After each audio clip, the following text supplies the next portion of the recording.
وہ بھی فرشتے ہی ہوگا. دیکھو زمین کس جگہ تے دھوپ برسنی ہے, کس جگہ تے بارش نہیں ہونی, کس جگہ نو بنجر رکھنا ہے, کس جگہ نو ترو تازہ رکھنا ہے, کس جگہ تے کس جگہ نو سرسبز و شاداب رکھنا ہے. اس چیز دا فیصلہ تے حقیقت وچ مالک کل جڑا ہے وہ اللہ تعالیٰ ہی فرماندا ہے, لیکن اس پورے سسٹم نو بحال کرنا, انہوں جاری رکھنا, اس سسٹم نو کنٹرول کرنا, یہ ذمہ داری لگائی اللہ تعالیٰ نے فرشتیاں دی, اور فرشتے انہوں بڑے زبردست طریقے نال اس پورے سسٹم نو, ہواواں نو, بدلاں نو چلا رہے ہیں, اور بارشاں نو کنٹرول کر رہے ہیں, ہواواں نو کنٹرول کر رہے ہیں. ٹھیک ہے سر جی, بالکل صحیح ہو گیا ہے, کوئی ڈاؤٹ؟ ٹھیک ہے. اس کے بعد جی پھر ہے جی کہ تم کو ضرور مرنے کے بعد زندہ کیا جائے گا. اللہ تعالیٰ فرما رہے ہیں انسان کو کہ کسی شک میں نہ رہنا, تمہارے دماغ میں ایک ہلکا سا شک بھی نہیں آنا چاہیے کہ تمہیں مرنے کے بعد دوبارہ اٹھنے پہ ذرا سا شک بھی ہو. تمہیں ہر حال میں مرنے کے بعد دوبارہ زندہ کیا جائے گا, یہ پکی بات ہے. جس دن لرزائے گی لرزانے والی, یعنی کہ قیامت کا دن کا ذکر آ رہا ہے کہ جیسے ایک شدید ترین زلزلہ نہیں آتا. اگر ظاہر ہے ہر انسان نے دنیا میں ایک زلزلے کی شدت ہر انسان نے دیکھی ہوئی ہے, تو بتایا گیا کہ جو دنیا کا زلزلہ ہے وہ تو بالکل ایک ہلکا سا زلزلہ ہے. جو قیامت کا زلزلہ ہوگا اس میں اتنا شدید وہ ان کے ہر چیز لڑکھڑائے گی کہ پہاڑ جو ہیں وہ ریزہ ریزہ ہو جائیں گے, جیسے وہ اون کو نہیں دھنکا جاتا, وہ اس طریقے سے اڑ رہے ہوں گے ہواؤں میں, اور ان کو پیس دیا جائے گا, باریک ریت کی شکل وہ اختیار کر لیں گے. اتنا شدید زلزلہ ہوگا. آسمان میں نے پڑھا تھا کہ وہ تانبے کی طرح نا, جیسے وہ کوئی ہوتی نہیں, سرخ ہو جائے گا, اور وہ اس طرح پھر نیچے گرے گا لوتھڑوں کی شکل میں. آسمان اتنا گرم ہو کے, سورج بہت زیادہ زمین کے نیچے آ جائے گا, اور آسمان پھٹ جائے گا گرم ہو کے, شدید گرم ہو کے. آپ تصور کریں کہ کتنی قیامت کا دن کتنا خطرناک ہوگا, کتنا شدید زلزلہ ہوگا, اور وہ کتنا انسان پہ مشکل وقت ہوگا.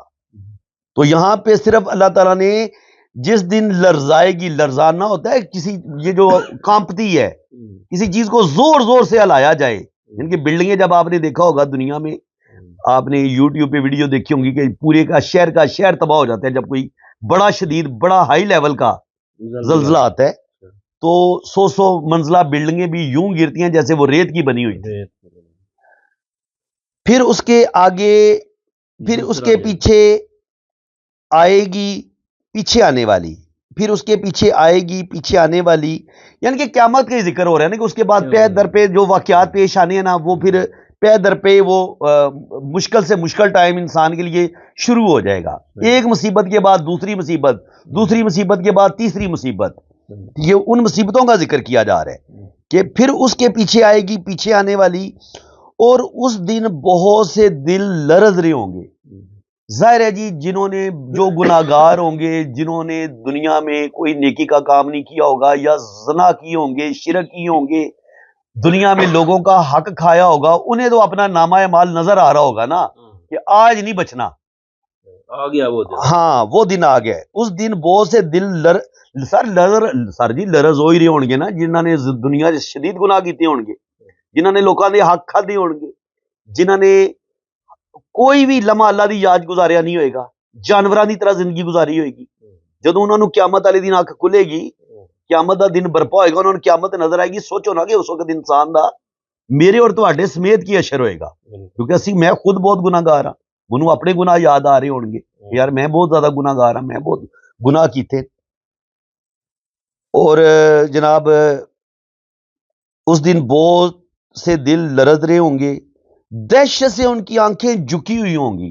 یعنی کہ دہشت نال جب انسان دیکھتا ہے نا, سانپ دیکھ لے, زہریلا سانپ دیکھ لے, اور وہ چور کی دہشت ہوتی ہے, سانپ کی دہشت ہوتی ہے, اور قیامت کی دہشت تو پھر ہر دہشت سے بڑی دہشت ہے نا, حد سے بڑی. اور اس وقت یعنی کہ آنکھیں دہشت سے پھٹی رہ جائیں گی. انسان اتنی دہشت ہوگی کہ عورت اور مرد بے لباس ہوں گی, اور کسی کو یہ احساس نہیں ہوگا کہ اس نے کپڑے پہنے ہوئے ہیں کہ نہیں پہنے ہوئے. کسی ایک دوسرے کے جسم کو دیکھنے کی بھی ہوش نہیں ہوگی. اتنا سخت وقت ہوگا. دہشت سے ان کی آنکھیں جھکی ہوئی ہوں گی, اور وہ کہتے ہیں کہ کیا ہم ضرور مرنے کے بعد زندگی کی طرف لٹائے جائیں گے.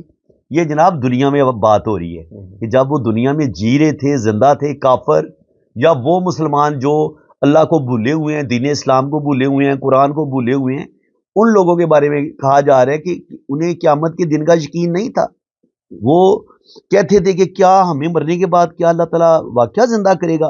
اس چیز کو وہ مذاق سمجھتے تھے. حضور ہمارے پیارے نبی حضرت محمد صلی اللہ علیہ وسلم کا جو کفار مکہ تھے مذاق اڑاتے تھے کہ یہ کیسے ممکن ہے کہ ہم بالکل ریزہ ریزہ ہو جائے ہمارا جسم، اور پھر کروڑوں سالوں کے بعد پتہ نہیں کب قیامت آئے گی اور پھر ہمیں اللہ زندہ کرے گا.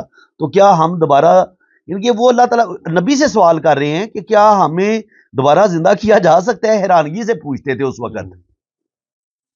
کیا جب ہم گلی ہوئی ہڈیاں ہو جائیں گے، وہ کہتے ہیں پھر یہ تو بڑے خسارے کی واپسی ہوگی.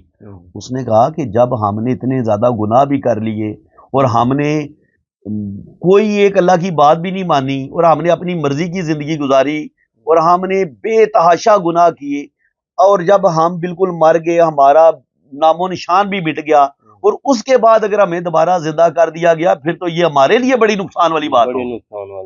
اور وہ یعنی کہ انہیں یقین ہی نہیں ہے کہ ہم دوبارہ زندہ ہو سکتے ہیں، اور نہ انہیں نقصان کا ڈر ہے. اس وقت جب وہ اللہ کا انکار کر رہے ہیں، قیامت کا دن کا انکار کر رہے ہیں، انہیں ایک رتی ماشا بھی یقین نہیں ہے کہ ان کو دوبارہ زندہ کیا جائے گا.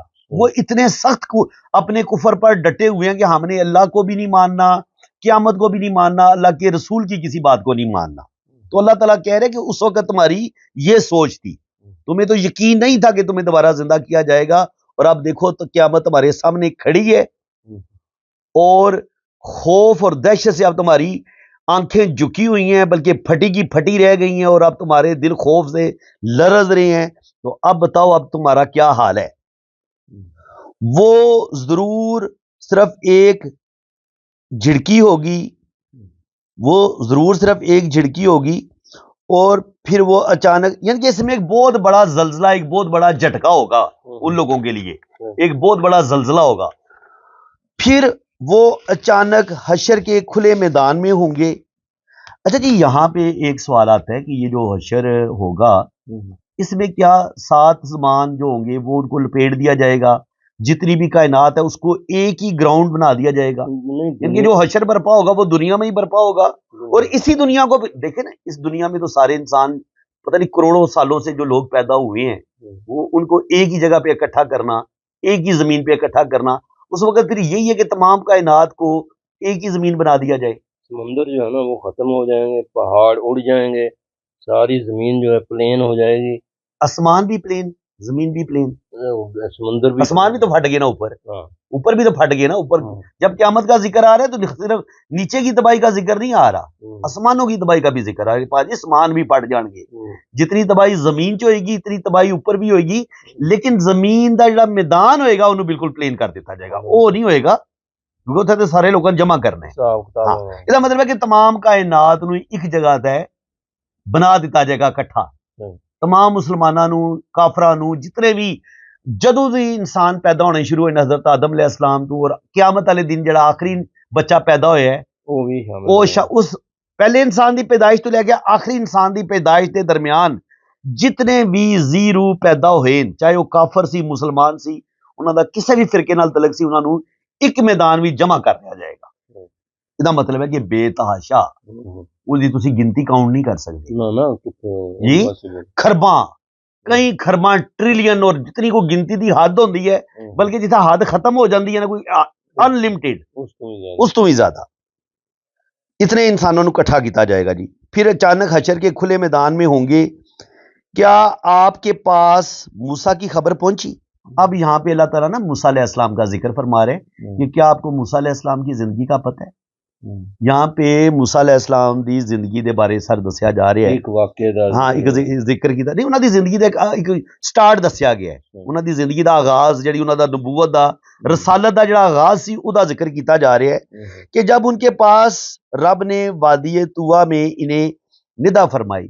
یہ جناب وادی طویٰ ایک وادی تھی جہاں پہ نا اللہ تعالیٰ نے نا موسیٰ علیہ السلام کو نبوت عطا کی تھی. یہ انشاءاللہ تعالیٰ قرآن پاک میں اس کا جب ذکر آئے گا تو میں بڑی ڈیٹیل کے ساتھ نا اس سارے واقعے کو بیان کروں گا، لیکن ابھی ہم اختصار سے کام لیں گے ورنہ جو ہے نا وہ پھر ویڈیو بہت لمبی ہو جاتی ہے، تو اس لیے ہم اس کو تھوڑا سا اختصار کے ساتھ بتا دیتے ہیں کہ ایک وادی طویٰ تھی، وہاں پہ اللہ تعالیٰ نے اپنے پیارے نبی حضرت موسیٰ علیہ السلام کو نبوت اور رسالت عطا فرمائی اور انہیں ندا فرمائی، ان کے حکم آواز دی، پکارا۔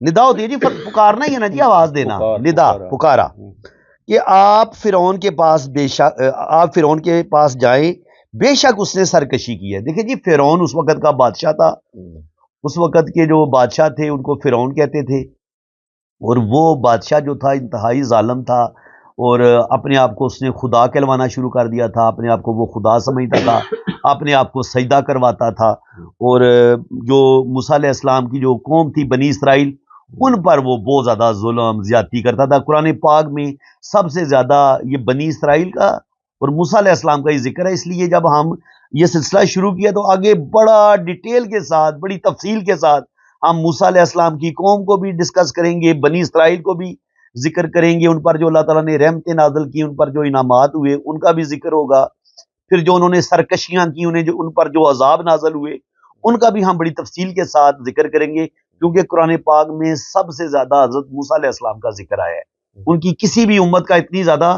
تفصیل کے ساتھ ذکر نہیں آیا جتنا اللہ تعالیٰ نے اور یہ جی موسیٰ علیہ السلام کی قوم کون ہے؟ یہ جو آج کل کے یہودی ہیں، یہ جو یہودی ہے نا، یہ جو آج کل آپ کہتے ہیں جی اسرائیل، یہ موسیٰ علیہ السلام کی قوم ہے۔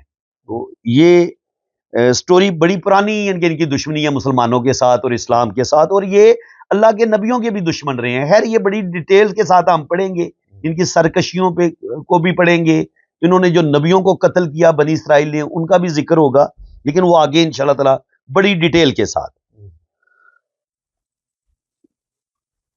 یعنی کہ یہاں پہ فرعون کی سرکشی کا ذکر کیا جا رہا ہے کہ وہ کافر تھا، بلکہ کافر نہیں تھا، بلکہ اپنے آپ کو اس نے خدا کہلوانا شروع کیا ہوا تھا۔ آپ اس سے کہیں کہ گناہوں سے پاک ہونے کے متعلق تیری کیا رائے ہے؟ یعنی کہ اللہ تعالیٰ موسیٰ علیہ السلام سے کہتا ہے کہ اس کے پاس جاؤ کہ یار تو نے یہ کام چھوڑنے ہیں کہ نہیں چھوڑنے، تم نے اللہ تعالیٰ کی طرف آنا ہے کہ نہیں آنا، تو نے دین اسلام اختیار کرنا ہے کہ نہیں کرنا، ٹھیک ہے جی؟ اور میں تجھے تیرے رب کی طرف رہنمائی کروں سو تو ڈرے، یعنی کہ میں تمہیں اللہ تعالیٰ سے ڈرانے کے لیے آیا ہوں، اور جو اللہ تعالیٰ کے جو احکام ہیں تمہیں وہ بتانے کے لیے آیا ہوں، اور تمہیں سیدھا اور جو سچی ہدایت ہے میں تمہیں وہ دینے کے لیے آیا ہوں، تو کیا تم قبول کرنے کے لیے تیار ہو؟ یہ ان کے آپ جا کے اس سے پوچھو، میرا یہ حکم دو، اور اس سے جا کے یہ اس کی رائے لو کہ وہ کیا تمہاری بات مان لے گا موسیٰ، اور اسے بہت بڑی نشانی دکھائی۔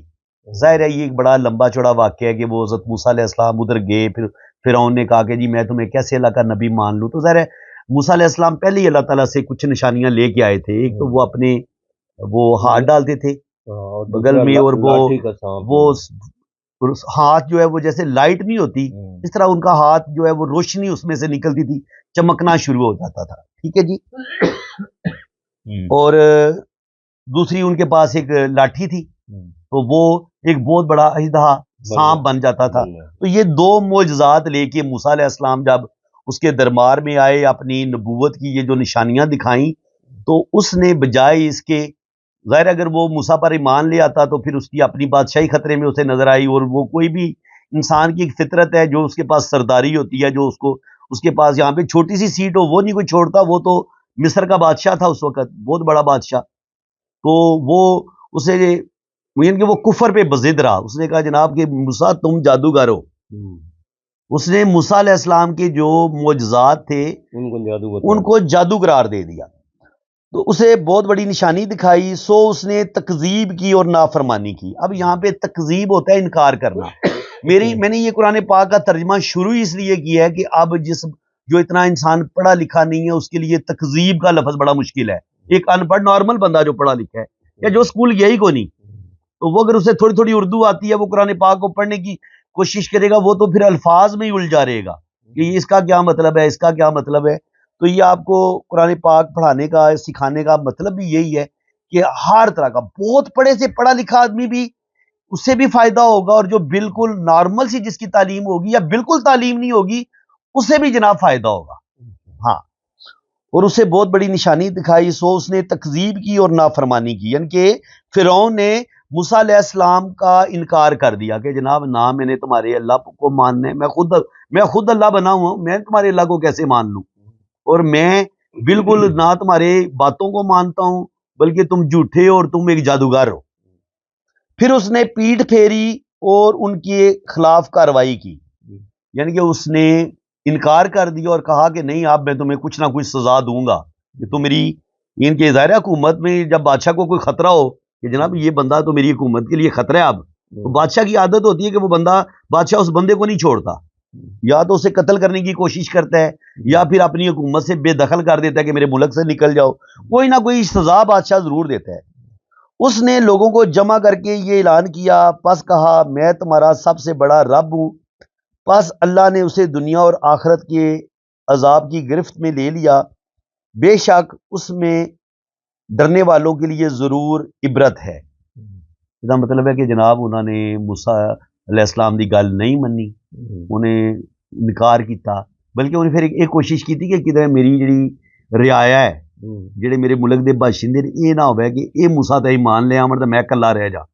انہیں اپنی جڑی دی قوم سی انہوں نے بھی ڈرایا اپنی آرمی دے تونس نال یا قتل کرنے دے خوف نال کہ اگر کسی نے گڑبڑ کیتی انہوں میں قتل کر دیاں گا، اور خبردار موسیٰ علیہ السلام دا کوئی بندہ ساتھ دیندا ہوئے اور موسیٰ علیہ السلام دی ہر گل نو مننے تو انکار کر دیتا۔ رکوع مکمل ہو گیا، ایک رکوع مکمل ہویا ہے، ہاں دوسرا باقی وہ نیکسٹ تو میرا دل ہے کہ اسی نیکسٹ کریے کیونکہ وہ اثر دا پھر ٹائم شروع ہو جائے گا، ویسے بھی کام زیادہ لمبا ہو جائے گا۔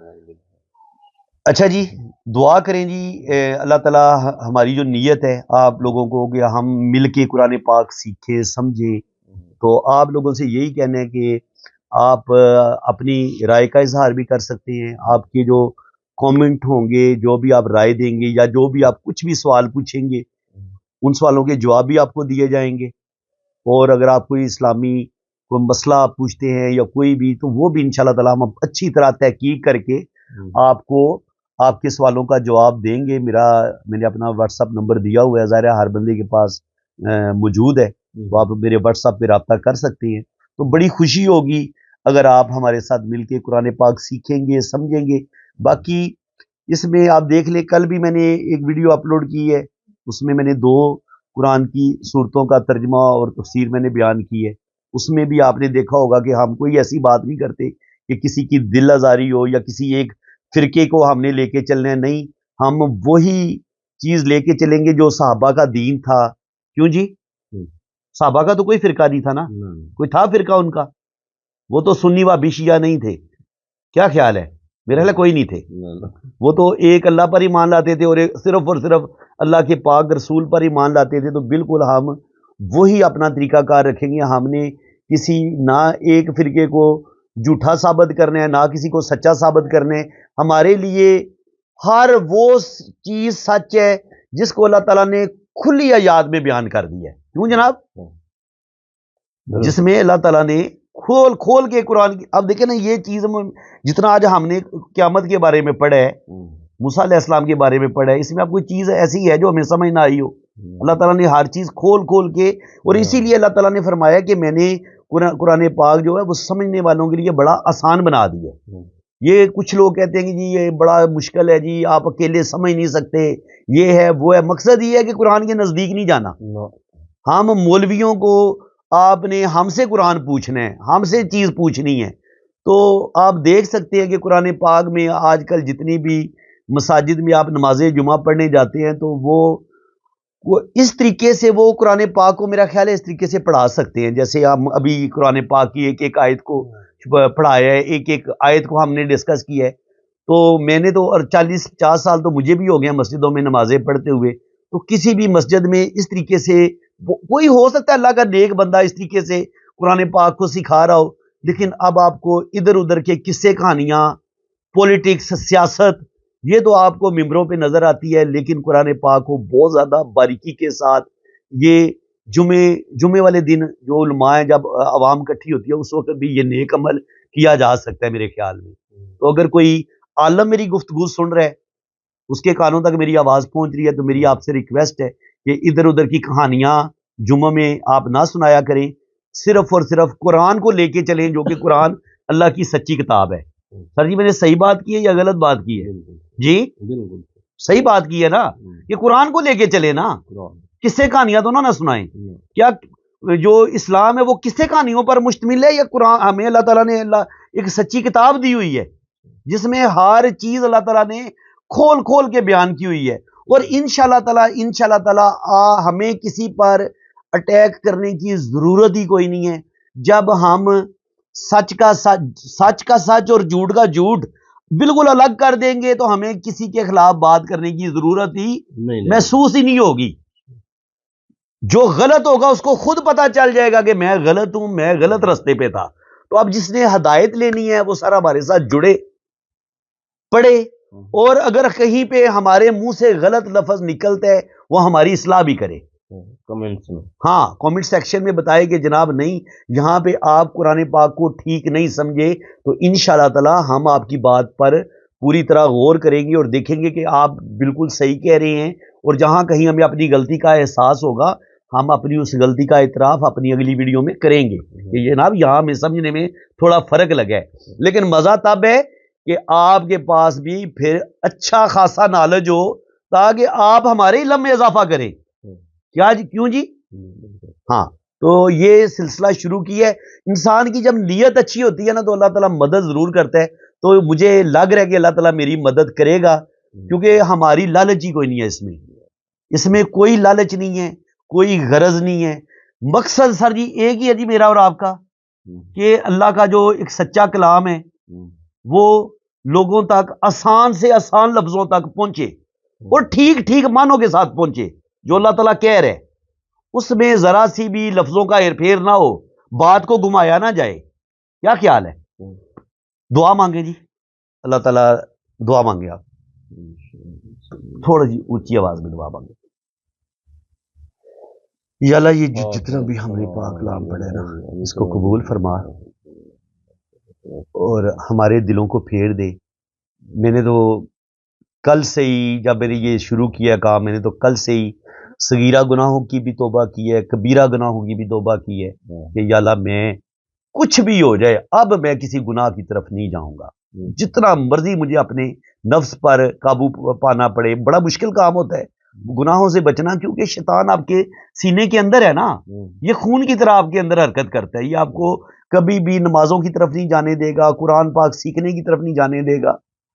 تو میں نے بھی سچی توبہ کی ہے. آج سے آپ بھی اپنے گناہوں کی سچے دل سے توبہ کریں. اور اگر کوئی کسی کا حق مارا گیا ہے, چھینا گیا ہے تو اس کے لیے بھی آپ دعا کریں. بلکہ اس کے لیے ایک ہی حال ہے جی, ہم عبادت زیادہ کریں. کیا خیال ہے؟ اللہ تعالیٰ ہماری عبادتوں کے سلے سے, ہماری اچھے اعمال کے سلے سے اگر ہم نے کسی کا حق چھینا تھا, مارا تھا, تو وہ اس کو بھی اللہ تعالیٰ معاف فرمایا. حالانکہ حق چھیننے کی معافی کوئی نہیں ہے. اگر کسی نے کسی کا حق چھینے تو وہ اگر واپس ہو سکتا ہے تو واپس کر دے. لیکن اب یہی نہیں پتا کہ کس کس کا حق چھینے, بندے کو نہیں یاد. تو پھر یہی ہے کہ آپ اللہ کی راہ میں غریبوں کو صدقہ کر دیں, صدقہ کر دیں. مال اگر زیادہ اللہ نے دیا ہوا ہے صدقہ کر دیں, غریبوں کو صدقہ کر دیں اور توبہ کریں, توبہ استغفار کریں اور سچی پکی توبہ کریں. یہ نہیں ہے کہ آج توبہ کی شام کو توڑ دی, شام کو توبہ کی صبح توڑ دی. ہم بھی جناب یہی زندگی میں کرتے آئے ہیں, توبہ توڑتے آئے ہیں, توبہ توڑتے آئے ہیں. لیکن انشاءاللہ تعالیٰ دعا کریں کہ میں بھی اپنی توبہ پہ قائم رہوں اور آپ بھی اپنی توبہ پہ قائم رہیں. اور ہم سے کوئی بھی نہ صغیرہ گناہ ہو نہ کبیرہ گناہ ہو تو اللہ تعالیٰ نے پھر گارنٹی دی ہے کہ اگر آپ سے اگر پھر بھی کوئی چھوٹی موٹی کوتاہی ہوگی تو پھر سر وہ معاف ہو جائے گی. کیوں جی؟ یہی قرآن پاک میں آپ نے بھی پوری زندگی میں جو آپ نے مجھے آیت بتائی تھی کہ چھوٹی موٹی جو آپ کی غلطیاں کوتاہیاں ہوں گی پھر اللہ تعالیٰ معاف کرے گا اگر آپ نے سچی توبہ کی ہوئی ہے مرتے دم تک. تو اگر آپ کی پھر بھی کچھ کوتاہیاں رہ جائیں گی تو اللہ تعالیٰ کہتے ہیں کہ میں اس سے درگزر فرماؤں گا. یہی آیت آپ نے مجھے بتائی تھی کہ میں ان گناہوں سے درگزر فرماؤں گا اور آپ کو پھر بغیر حساب کتاب کے ہی آپ پھر یہ جو جتنی سختیاں بیان کی ہے نا یہ ہو سکتا ہے اللہ تعالیٰ آپ کو دکھائے بھی نہ, آپ کو ان کی آواز بھی نہ سنائے اور آپ کو سیدھا جنت میں بھیج دیا جائے. تو جناب یہ بڑا اچھا کام ہے, اچھے کام میں ہمارا ساتھ دیں. اپنے یہ قرآن جو ہوتا ہے نا یہ دلوں سے زنگ اتارتا ہے. تو دلوں میں گناہوں کی وجہ سے سر زنگ بننا شروع ہو جاتا ہے. جو ہم نمازیں پڑھتے ہیں, جو ہم توبہ استغفار کرتے ہیں, ہم پاکیزگی اختیار کرتے ہیں, تو ہمارے دلوں سے گناہوں کا زنگ اترنا شروع ہو جاتا ہے، اور پھر ایک وقت آتا ہے کہ دل ہمارا اتنا شفاف، اتنا پاکیزہ ہو جاتا ہے کہ پھر ہم اپنے اللہ تعالیٰ کے بہت قریب ہو جاتے ہیں، بلکہ ہمیں گناہوں سے گن آتی ہے۔ پھر انسان اتنا پاکیزہ ہو جاتا ہے، اسے غیبت بھی نہیں وہ کرتا، جھوٹ بھی نہیں بولتا، کسی کا حق بھی نہیں کھاتا، اور بد نظری بھی نہیں کرتا، زنا کے قریب بھی نہیں بھٹکتا، حرام مال سے بچتا ہے، گناہوں سے بچتا ہے۔ آمین جی۔ اللہ تعالیٰ دعا کریں گے اللہ تعالیٰ ہماری اس توبہ کو قبول فرمائے، اور ہمیں اللہ تعالیٰ کی جو ایک سچی ہدایت ہے، جو قرآن ہے، اس کی جو صحیح معنوں میں، جو اس کے معنوں کی اصل روح ہے، وہ ہمارے سینے میں اتارے، ہمیں اس کی سمجھ عطا فرمائے۔ آمین ثم آمین۔ اللہ حافظ۔